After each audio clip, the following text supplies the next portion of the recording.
Good morning, good evening, good afternoon. It's Epic Tetsu. This is the Eminence in Shadow, and we have a brand new character today. So let's go ahead and take a look at her.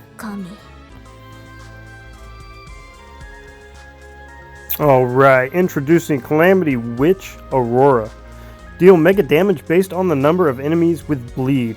So there's actually some textual errors with her kit, so we're going to look at those first.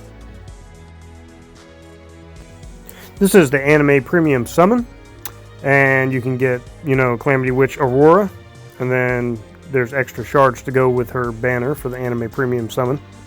So here's the issue, is the highlighted text summon screen. So you have your incorrect text, which says like deal mega damage based on the number of enemies with bleed, and it's actually dealing the mega damage based on how many times the enemy is inflicted with bleed.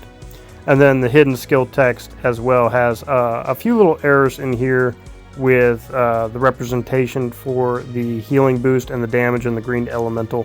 So make sure you read that. So 200 points, same as always, except for this time you can trade. Biggest deal to note is that Calamity Witch Aurora will be added to the regular summon after the premium anime summon featuring her ends. So this isn't something you need to chase for or anything like that, especially if you're free to play. So there are some other notices, but we'll do that in another video, or you can check them out yourself. So let's go ahead and take a look at her. So first and foremost, oh yeah, man, she looks amazing. That artwork, top notch, she looks great. So let's look at her stats. Pretty basic, normal. Combat power. So her stats seem to be about where they should be. I mean, base standard, average in those areas. Nothing's jumping out that's like, whoa, this is potentially broken or anything. So the biggest part of her kit, her whole kit, is just the fact that she is like the bleed queen. So by looking at this, we see her abilities as if they were awakened, and they're really good. But like I said, this is a regular banner character. Like, you can eventually get her, farm shards for her, that kind of stuff, whatever. So there's no need to chase. Right off the bat, just like looking at her abilities and whatnot, and her special ability. So at the start of the wave, inflicts all enemies with 7 bleed. So like 7 bleed stacks, I guess. So their wording's a little off. We'll do more in-depth look here in just a second.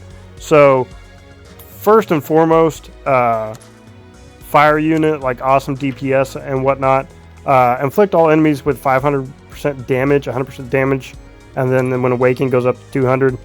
And it says that the scripting is wrong, but it's going to be the number of bleeds in effect. And then if it's in, if an ally is a green elemental character, then that will go up. They really got to work on wording these better. Inflicts 5 bleed, and inflicts the enemy with the lowest defense by 20 seconds.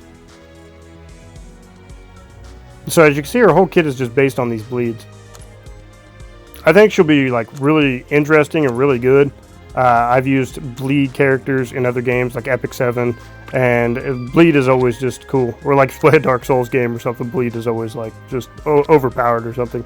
So this would be really interesting. It may be more effective in PvP than, say, PvE. I'm sure it'll be useful in both, but I can see people using her in their arena teams. So just a lot of bleed power. Like, that is her whole kit. That is her niche.